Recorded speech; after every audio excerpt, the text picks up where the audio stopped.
Welcome to Unraveling Midlife. I'm your host, Sarah Spence. I'm in the process of unraveling my own midlife using a definition from Western astrology that fascinates me. It talks about phases that everyone goes through in life, specifically starting in the mid to late 30s through to the early to mid 40s. A little later, there's a time of significance around the age of 50. It's those years that are often called the midlife crisis, or as Brené Brown so aptly puts it in her excellent article, the midlife unraveling. In astrology, midlife can be defined as the time in life where if we haven't been living our life purpose, life will initiate this change if we're not on track. It can bring opportunity to confront our biggest fears, find our way through the foggy times, bounce us from one extreme to the other, and give us health checks, just to name a few. In my quest for as peaceful a journey as possible, through the sometimes chaotic nature of the human condition, I'll be exploring midlife by speaking with others about their experiences and the tools they've used to walk midlife with grace and awareness. Plus, as an added bonus, at the end of each episode, I'll be sharing some original music. Today's song is a well-known Rumi poem, The Guest House, translated by Coleman Barks, set to music. It's from the 2015 album Awake by Prem Ratna, which is a Sanskrit name I was given. This poem is a favourite of my guest today, hence the selection of this particular song to follow our discussion. I'm talking to a transformational leader and teacher today, primarily influenced by the teachings of classical tantra, Kara-Leah. Kara-Leah is a communicator and content creator with a background in journalism and public service. In the last few decades, she has published 3 books, written thousands of articles, produced hundreds of videos, and taught hundreds of retreats, trainings, workshops, classes, and programs. Her passion is working with people who are ready to liberate themselves from the suffering of the human mind. I first came across Kara-Leah as the founder and editor of what felt like New Zealand's first online coming together of the yoga community, the Yoga Lunchbox. Since then, she has passed the website on to its next fabulous caretakers and delved further into classical tantra, which is not sex-related. I've read her inspiring and relatable articles over the last 10 years and observed her journey through these, and also through Aotearoa New Zealand's conscious festival scene, where we both regularly facilitate workshops. Recently, I attended one of her weekend retreats, of which there are many topics. This one was called The Great Create, which turned into the incubation for the creation of this podcast. So it was only fitting that I started my own creation, talking with Kara-Leah. Kara-Leah, welcome to Unraveling Midlife. How are you?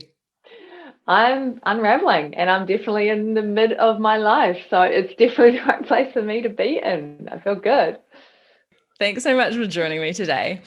So as you know, we're delving in with this podcast to talk to inspiring people about midlife, whether that's your experience or what experience you have with others' midlives, and all that. So what are your thoughts on midlife? The first thought is, am I really at midlife? Like when I think about being middle-aged as such, like middle-aged people, in my mind, my idea of them is that they're old or that they're a certain kind of way. And it's like, whoa, hang on a sec. Technically, I am middle-aged. I'm in the middle of my life. So then I have to reconfigure my idea of what it means to be middle-aged.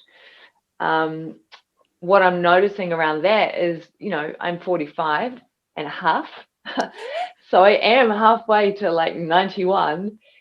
And there is a clarity that's coming in. It's like there's been a lot of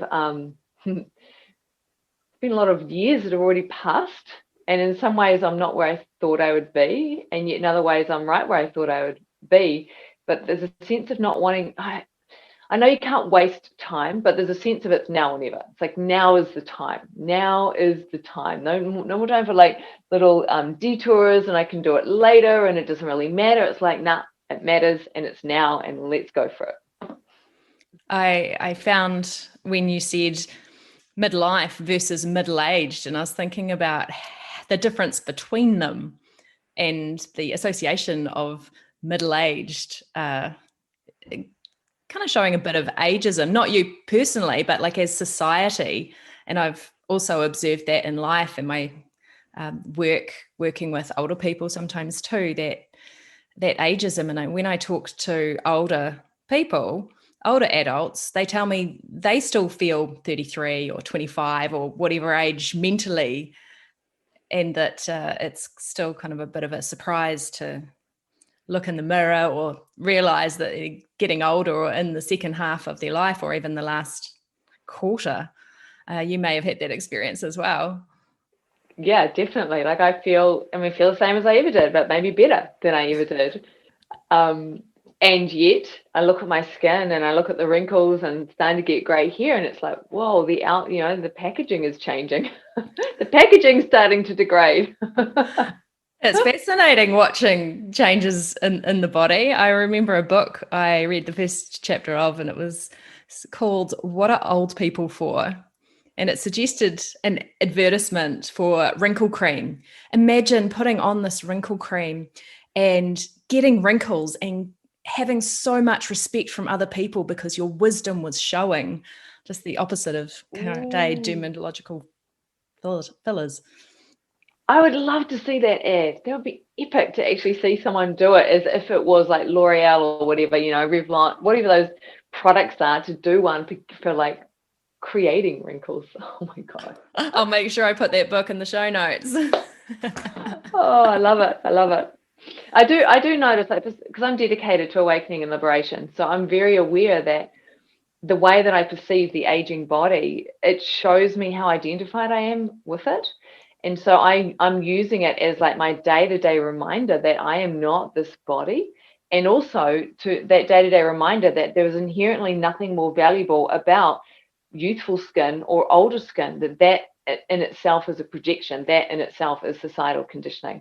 So the fact that the body I'm in is aging is giving me an opportunity to really break that level of conditioning, of identifying with the body, and also taking on the conditioning that is rampant in our society. Because yeah, the whole thing of privileging youth over age is such a bullshit thing, really. Yeah, I agree. So that kind of works into what you teach as part of your like classical tantra. Can you tell us a bit more about that? Yeah, so I started out as a yoga teacher. Well, I started out as in journalism, actually. So communications is my background. But then I began teaching yoga in 2006. Did my training in 2010. Got introduced to tantra, classical tantra. And over the last 2 or 3 years, the last 5 years really, I've been doing a daily classical tantra practice. And the last 2 to 3, just immersing and studying that particular methodology for awakening and liberation. So classical tantra, it talks about embodied liberation. So you're not trying to transcend this messy, flawed, imperfect human life. And it's not sex, right? It's not sex, right? It is not sex at all. That's neo tantra as opposed to classical tantra. No, it's a way of it's a pathway to self-realization, realizing the self, which in tantra, that's called the true nature. So what you really are, beyond your thoughts, beyond your feelings, beyond your body, beyond all these things that come and go and change. And it's it's amazing, like it's freedom, it's liberation, it's going past worry and anxiety and fear and all of those things, and being okay with whatever's showing up from moment to moment in one's life, even when it's painful, challenging, or difficult. So given that you're at the end of those midlife astrological transits, the Pluto, the Neptune, the Uranus, and then the Saturn, I'm making an assumption that has given you some really amazing life experiences to practice that going with the flow, because it's can be a bit of a tumultuous time, as much of life can be, but that's just a typical midlife unraveling, really, that you're coming towards the end of. Any thoughts on that stretch in Yeah. particular? Like when I reflect on, say, the last 5 years, like when I turned 40, I was living in Mount Maunganui. And when I, reflect on where I was then and where I am now, I feel like there has been quite a strong unraveling and laying to rest of different patterns and beliefs and ways of being that have been haunting me, in essence, since my teenage years, particularly my 20s and my 30s. It's like in my 30s, I was wrestling with it all and I was attempting to get to this, to do the work. But it wasn't until 40 to 45 that I really began to, the fruit started to realize, like I finally got to the roots of some pretty gnarly beliefs and or patterns, was able to dissolve them. And so now at 45, in some ways, I feel like I'm 20. Like I feel like I'm stepping forth back into the world, like I've been reborn and I'm ready to go, as if I was leaving high school or something. But instead, I don't have all the patterning, the conditioning, the karmas that I had as an 18, 19-year-old when I was leaving high school. So it feels amazing. It's like work your shit out in the 20s, 30s, resolve it in the early 40s, and then your life can start for real. And there you have it, the golden piece of advice for people in their 20s and 30s. And I'm a few years behind you. And part of me doing this podcast is, I'm in the midlife transits. How on earth, especially before the chaotic lightning pattern, the lightning strike of the Uranus opposition coming up for me in the next couple of years. Okay, I need all the wisdom that I can to and so this inspires me that if I do the work and keep the awareness going of just watching and letting it go with the flow, I find it very inspiring. Thank you. Yeah, if I look at it from a pattern perspective, I'd say in my 20s, I went wild and crazy. And I just went and I lived life wholeheartedly, full throttle, like threw myself at life. And then it all got really messy and I had to come home to New Zealand. And my 30s were about trying to figure out, holy shit, now I'm 30 and I'm not living the life I thought I would. Who am I? What's going on? And I had to go inward. And so I went inward for pretty much my whole 30s in a way, starting to figure shit out. And then in my 40s, it was like it started to come together and lay down the foundations and things started to rebuild. So if you're in your 20s or you're in your 30s, go wild, live it up, go nuts in some way. Because, if you don't do it then, you're going to wish you did it in your 40s or 50s. But by then, the risk or the challenge, or you've got so much more to lose as such. But in your 20s, do it then, man. I don't regret it in the slightest living my 20s the way I live my 20s. I'm so grateful. Even though when I came back to New Zealand and I was like 29, 30, and I was like, oh no, I've been off partying and traveling and everyone else has been climbing the corporate ladder and they're all these successful people buying houses with careers and I'm just a loser failure. That was how I felt then in my early 30s, but that's not how I feel now, at all. It was that in itself was revealing a really deep belief around what it means to be successful, what it means to be a failure, comparison, all of those things. I can relate, having spent much of my 20s overseas and come home and people are asking about growing lettuce or are you going to buy a house? And I can't talk about that. I'm still adjusting to not talking about travel or where I'm from, like having the accent. You get used to being the almost like the center of attention. It's a talking point and you get home and you're just normal. That's so true. I love being overseas and traveling. But at the same time, I probably wouldn't want to be doing it now. I mean, the world's obviously changed so much. But even if COVID wasn't going on, I know I'd have a different experience. It wouldn't be that same footloose, fancy-free, ignorance is bliss kind of sense. Absolutely. So, and you've written books about your time in your 20s and 30s, haven't you? And got a few books under your belt, not just memoirs. Can you tell us a bit about them? Yeah, so I published my third book, which is my memoir, Sex, Drugs, and Mostly Yoga, in 2018, which was probably right in the middle of that Uranus or Uranus. Sorry, it's not Uranus, it's Uranus. Let's all have a giggle. It's appropriate because I do talk about anal sex in that book.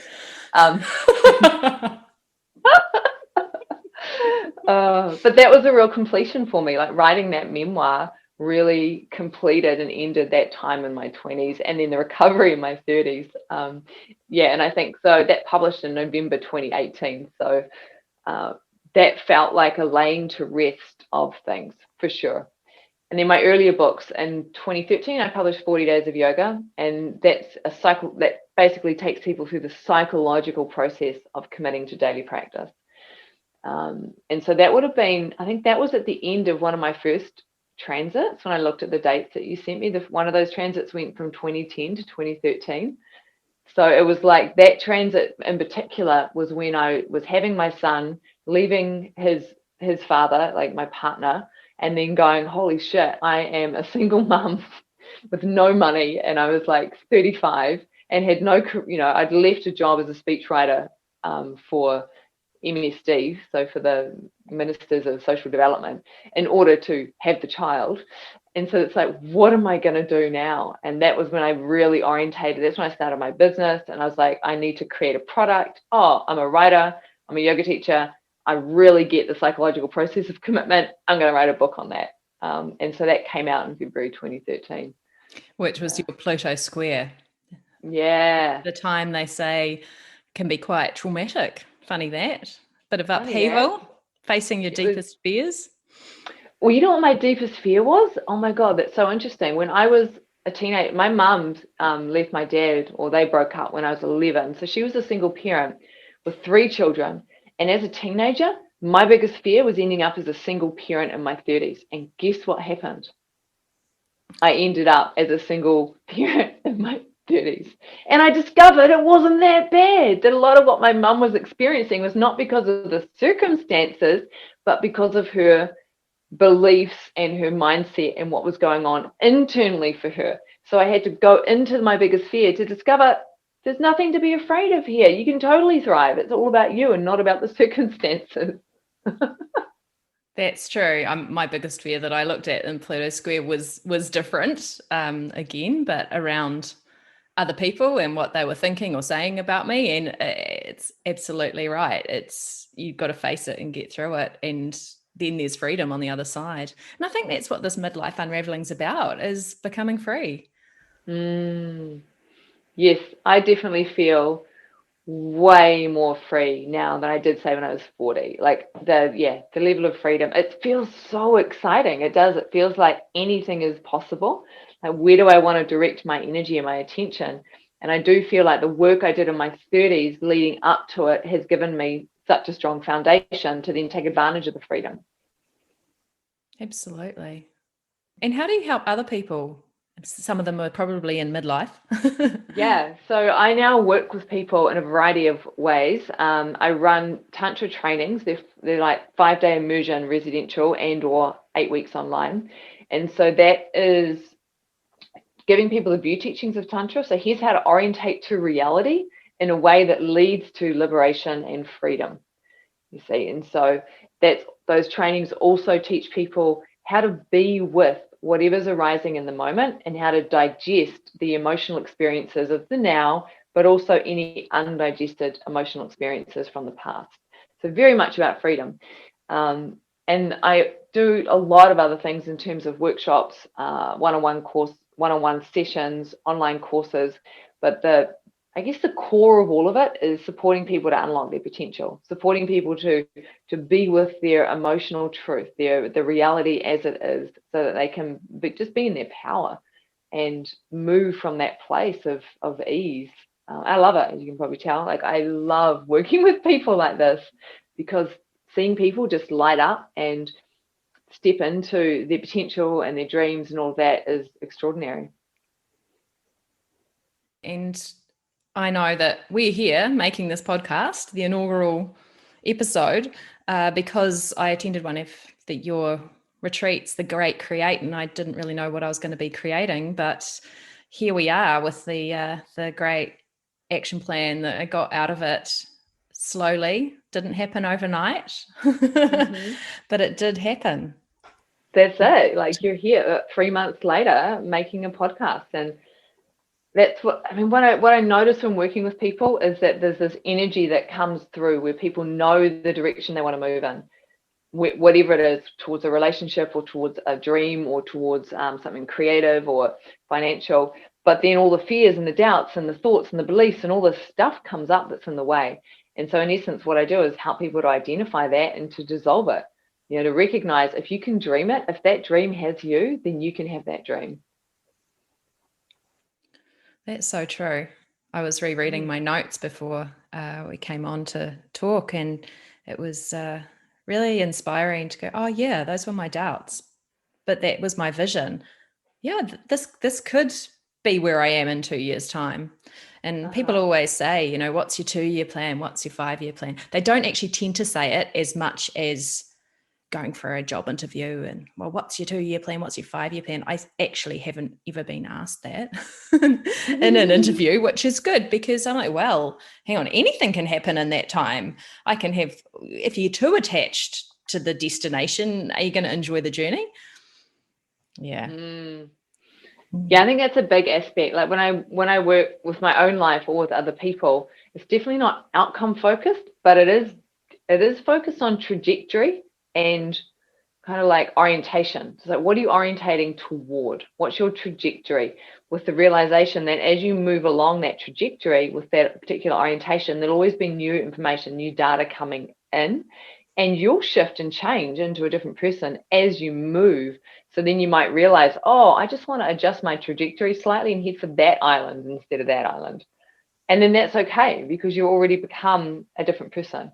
Like you've already become more of who you are quite often. Things just get clearer and clearer. But you're right, if you're fixated on getting to the thing no matter what and ignoring who you be, that's when it can get problematic. Get there and discover, oh my God, I didn't want to be here anymore. It's such a potent learning that. What's been one of your biggest learnings in life? Or a big learning? A big learning. Let me just take a moment to, one big learning is to take moments to really drop in and feel what's true, right? To just, like, right now, I'm just noticing my breath, noticing my body. And then that creates spaciousness. And out of that spaciousness, what arises is one of my biggest learnings has been to let go and trust. And ironically, in my 20s, I reckon that's what I was doing really well. I was completely surrendered and trusting to the wild, oh, I'm just going to fly to Maui for 3 weeks. Oh, let's just stay for 9 weeks, like just doing the thing. But then it all appeared to come to a very rough ending. And so I think what that did was it made me question. I stopped letting go and trusting, but that kind of surfaced another aspect of me, which was the controlling, fearful aspect, which had been there all along, but had been kind of hidden in the shadows. So I had to really learn how to acknowledge that part of me that was controlling and fearful, and orientate to the letting go and trusting from a much more powerful way rather than whimsical way, like a deeper, stronger way, you see.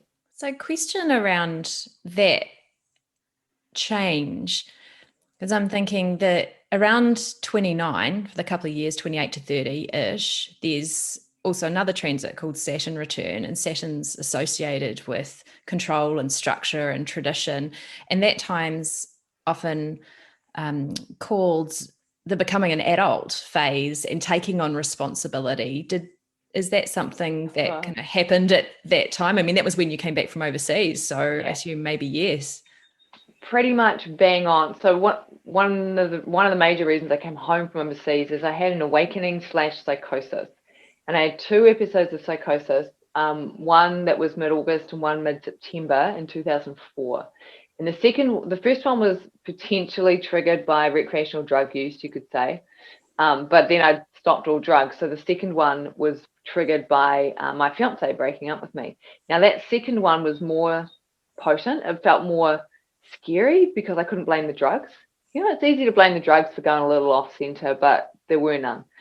And that second psychosis happened bang on my Saturn returns. Like it was when it was exact. I've got Wow. another astrologer friend who looked it up. So there is no doubt at all that for me, Saturn returns was like a really hard, cold bitch slap across the face in terms of you got to get your shit together. And because I literally woke up in a psych ward for the second time and I'd been committed. So I couldn't just voluntarily leave. I had to stay there until I proved to them that I was sane. And that was the moment where I had, my fiance had broken up with me. We'd been living together. I didn't really have work. I was kind of freelancing and doing it badly. So there was no choice but to take full responsibility for this hole that I appeared to have found myself in, because there was no one to rely on. There was no one that I could hide behind. It was just me, myself, and I. So no doubt that Saturn returns was exactly that for me. Yeah, it's interesting because I looked up when my exact Saturn return was, and it was the day of my grandmother's funeral, which I thought was very interesting, and associated life changes, because they say that that's often a time where people get married or have children or get divorced if they've been married before, or, maybe have an awakening / psychosis. Yep. Or a death in the family. Like something often happens around that time, and it might not be as big as that. Being an adult is actually really tough. There's all these other stresses that I never anticipated as a teenager or even in my 20s. I mean, I guess I was naive. And then there's this shift into, gosh, there's all these different layers of being an adult that feel like I'm still learning. And I guess we're always learning, right? Yeah. Yeah, I would say that Saturn returns is like there's no escaping anymore the fact that you have to become an adult. Like in your 20s, you can kind of, I mean, in a way, I did run away from it all by going overseas and traveling, et cetera, et cetera. But that was the point where it's like there was no running away anymore. I had to come home, which sucked. Yeah, it's quite a thing moving back from being overseas for some time, especially people that have been away a long time, like, 10, 15 years. It's a whole adjustment. And I guess that's a kind of generational thing, up until COVID, that people did go overseas for their OE, as we call it in New Zealand, overseas experience, because New Zealand is surrounded by water. So we don't really talk about going abroad. It's always about overseas. And that coming back and adjusting. And it'll be really interesting to see where we go in the future once travel and borders open, because we've got a pretty closed border at the moment. Yeah, it's Then there's all the people coming back right now because of COVID who probably wouldn't have come back otherwise, who may likely be 40 to 45 in their midlife. And there may be a sense of being forced to come home. It's not necessarily a choice right now. So there's probably a whole lot of people in New Zealand facing into all of this right now and having to make those adjustments. And people around their Saturn return who'd planned to stay away for a while and then haven't been able to, or some of them probably bunkering down, getting through it in the Northern Hemisphere somewhere. Yeah. And so what has, given the interesting state of the world at the moment, what's recently inspired you? I mean, I'm really curious about what's happening in the world. To me, it does feel a bit more and more like a video game where the parameters keep shifting. It's like, how fast can you pivot, without freaking out and without being attached and without being afraid. That's how I'm sort of seeing it. So in a way, what's happening is really inspiring me to look at fear within my own system, particularly psychological fear, and to develop a range of tools, techniques, etc., in order to be able to hold fear without being immersed in it or identifying with it, and therefore without acting from it. And that seems to be going pretty well. And I'm really curious about what it feels like to live a fearless existence, because for most of us, the fear we experience is psychological. There's biological fear that arises when the human organism is threatened. Like when a tiger bursts and comes hunting you, there's a biological fear, and there's a reason for that. But a lot of people are in this low level state of fear 24/7 when their actual physical survival is not in question in the moment. Yes. There's so much stress these days, looking at, didn't they say the founders of Facebook, and they said, oh, well, we found that having the notifications showing in blue didn't get as many taps or clicks. So we changed it to red. So everyone's in this state of alert. And I know it's a total aside, but I was in the jungle in Malaysia and actually heard a tiger roar. So I know what it feels like to completely. Oh, what was it like? Oh my gosh. It was the only other time I've really felt like that was when my parents told me they were breaking up, where you're totally and utterly present. And you're like, oh my gosh, is this a dream? What the hell do I like? It's a complete pivot. But fortunately we didn't run away, and later we bumped into a guide. He said, oh, good thing you didn't run, they might have chased you, but we're in a national park, so they get enough food. You're really lucky. Oh yeah. I love that. Love what you said there. I felt really present. You said you felt really present, and very present. right. And because that's a biological necessity. Like if you are threatened, the more present you are, the more responsive, etc., that you can be. What I notice about like psychological fear and the stress that people find themselves in now is that it seems to be the opposite, whereby it sends people more and more into their mind as such. And the interesting thing about stress per se is that it is only a product of the mind. It only comes about because of attachment to outcome, wanting things to be a particular way. When you're completely chill with whatever unfolds from moment to moment, stress no longer is a part of your existence. And it's the grooves. It's working with observing those mind grooves that, for me, that just can be incessant, and getting back to watching and having a regular practice makes the world of difference with being able to watch that. And I'll be driving along, having a fake conversation with someone who's not there, a conversation I might not ever have. And I stop, grooves, say it out loud. I'm just grooving. I like that. Yeah. Yeah, Yeah, the I've definitely grooves. noticed that those conversations or emails that, play out in the head have largely dropped away as a result of practice, etc. And so now if that happens, I'm really attuned to it because it's such an anomaly. And one of the questions I often ask myself, if I notice the mind is starting to write an email or have a conversation, I'll just tune in and ask, how's my body feeling in this moment? And when I do that, it drops me down into direct felt experience. And then sometimes there will be emotion there. And so I just feel that. And once I felt the emotion, then often like the unfelt emotion was what was fueling the thought train. And then once I feel the emotion, it's like the thought train has no fuel and it just ceases to do its thing. Not always, but quite often. And that's a good example of like the kind of practical work of awakening and liberation that I'm doing in my day-to-day existence, which you're well aware of, but I know that listeners may not understand what it means to orientate to reality simply from awareness when you don't actually have to think about shit. Like you don't have to think about stuff. It just doesn't, it's not necessary. Life still happens, but you don't have to think about it all the time. I feel like I'm just starting to catch glimpses of that. And Yeah. it's been so many different practices, like starting with the yoga asana and then moving to meditation and then going, oh no, I'll get into my fitness, and hang on, no, I have to actually do spiritual practice. And now I'm doing a more active type meditation that's completely different from a quiet watching mindfulness practice.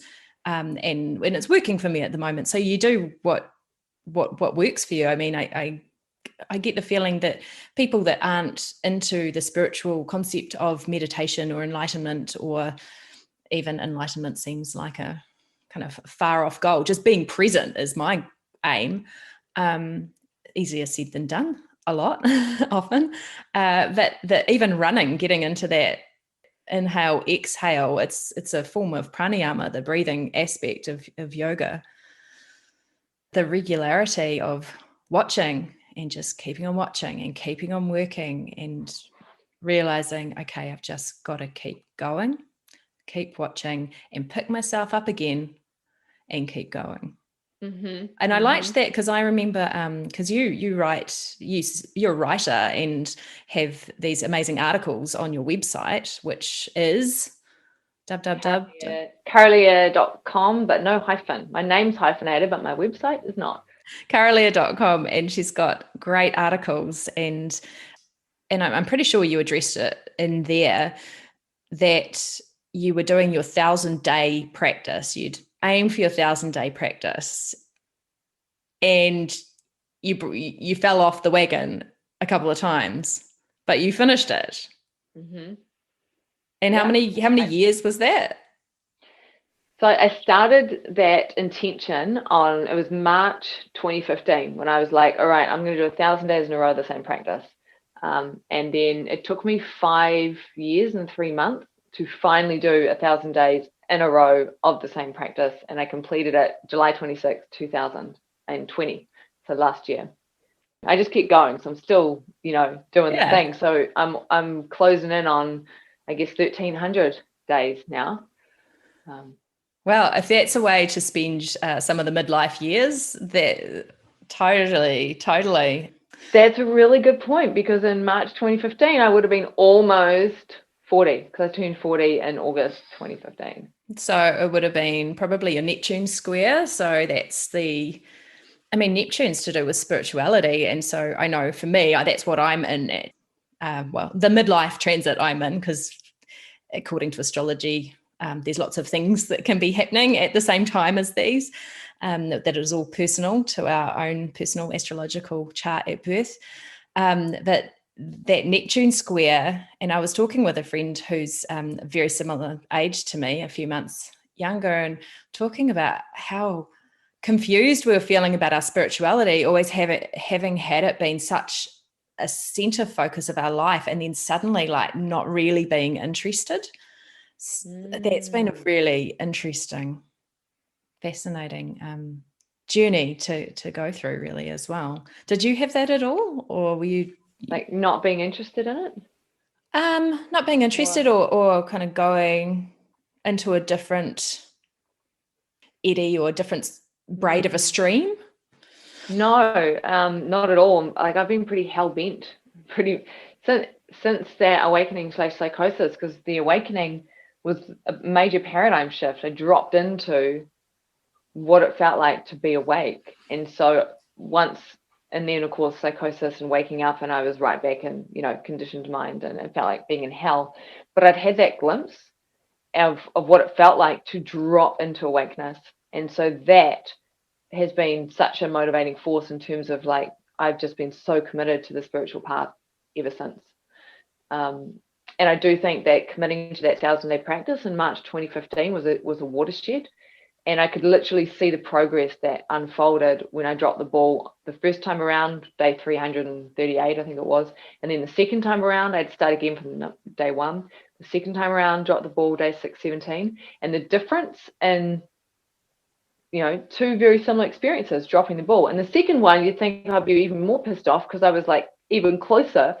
But the difference in how I perceived or met or experienced that was so different. And I was like, whoa, I'm not the same person I was when I dropped the ball 2 years ago. And just having that comparison and being able to just experience life in a different way, I just continue to double down. And it does feel like now where I'm at is that seeking has dropped away. Seeking has dropped away. It's just, and yet I probably still study or read or teach or practice just as much, but there's no sense of looking for anything anymore. There's just a sense of being with. So that Neptune square was happening when you started, and Neptune square is around letting go. Interesting. Isn't it? Seeking has been let go of. Like it's nothing. Yeah, it's just what is. That's so beautiful. That's so beautiful. So I know that you talk about a whole heap of different experiences. You've got a regular kind of community offering that people can get into online. Is it the Patreon? Yeah, so on Patreon, I have my my tantric community, and so there are weekly tantric yoga classes and monthly webinars at different levels. And you can also do one-on-one work with me at quite like a 50% discount on my regular website rate. Um, and that's also where I share teachings, and people can just ask questions. And for those who want to immerse in the teachings of classical tantra, that's a good place to do it with other people who are committed in that way. Because ultimately, the path itself is always going to be individual.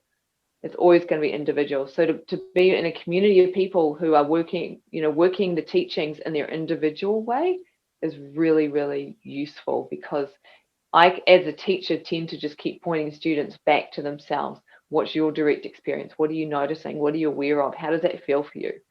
And that's how I teach, is not so much telling people anything, but sharing the tools and the techniques and saying, go and experiment, see what happens, notice what happens, what does it bring up, how do you work with that? So Patreon's like the container that holds some of that work. And for people interested in classical tantra, or even interested in getting to the point of not seeking or just observing and letting life go with the flow, having that container that has other people who will ask the questions that you might not have thought of yourself. But I find that, listen to answers from other people's questions, I can get so much from it. Mm. Yeah, Yeah. absolutely. I notice that too. Like, some people are more active, as with any community, and I know, but I can see that people are reading and receiving and watching what other people are asking and how other people are engaging. Yeah. Yeah. So how can people find you? We've said there's the website. That's your main kind of place to find Kara-Leah, is on www.kara-leah.com. I'm also on YouTube, so if you just search for Kara-Leah Grant on YouTube, it'll come up. I'm on Instagram, and then my books are out there on all good bookstores, you could say. You'll definitely find them on Amazon and Book Depository, etc., etc. Yeah, and on the odd podcast as well, because you had a Yeah. podcast that you were done Yes. 4 seasons of. Yes.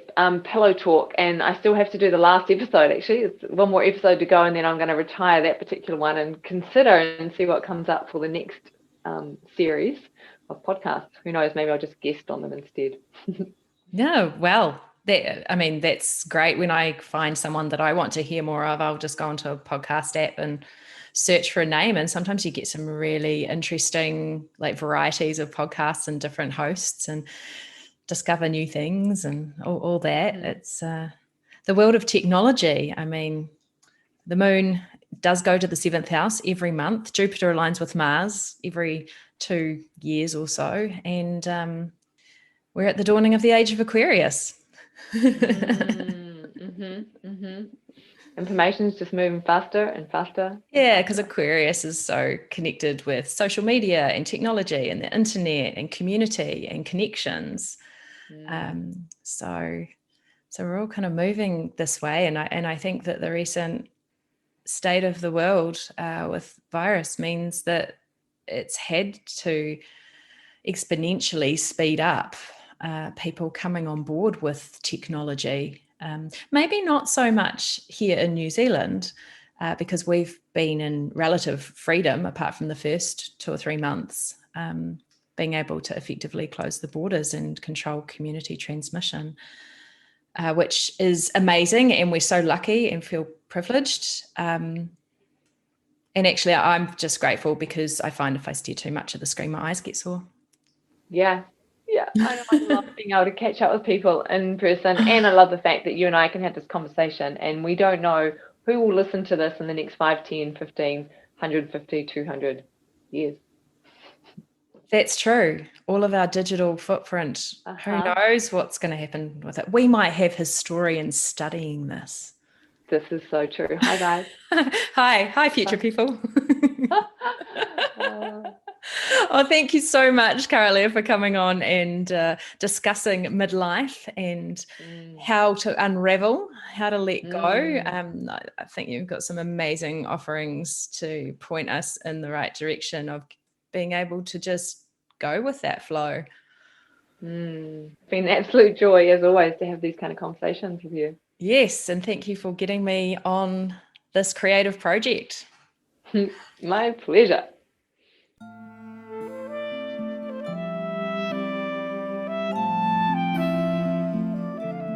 As promised earlier, here is the Rumi poem Guest House from Prem Ratna's album Awake. Enjoy.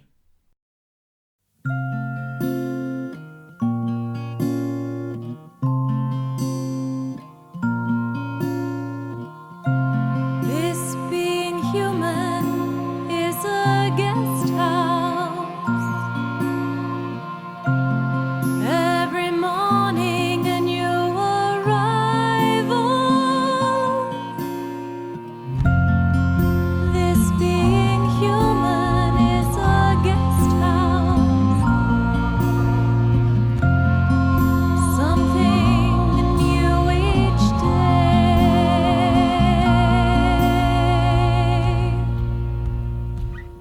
A joy, a depression, a meanness, some momentary awareness comes as an unexpected visitor. Welcome and entertain them all, even if they're a crowd of sorrows. Will violently sweep your house, empty of its furniture.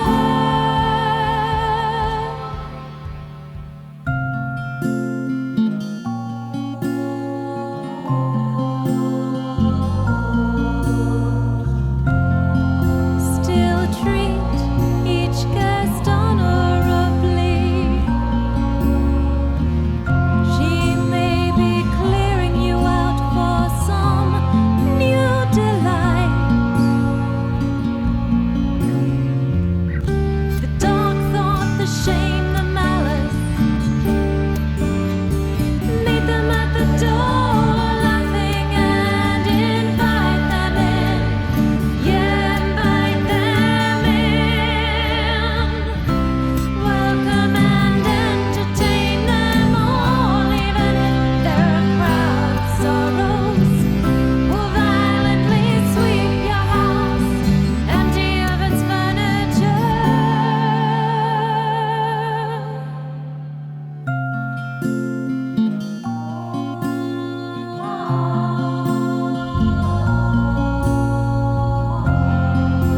Be grateful for whoever comes, 'cause each has been sent as a guide from beyond.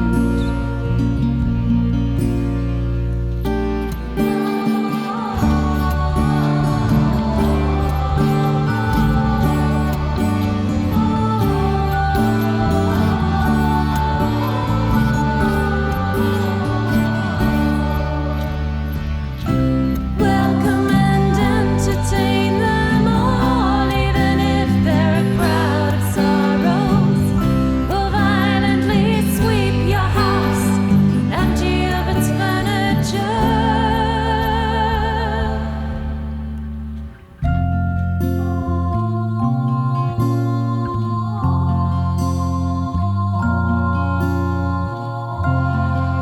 This being human is a guest house.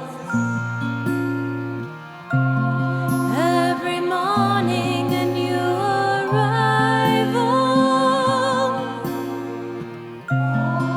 This being human is a guest house. Something new each day.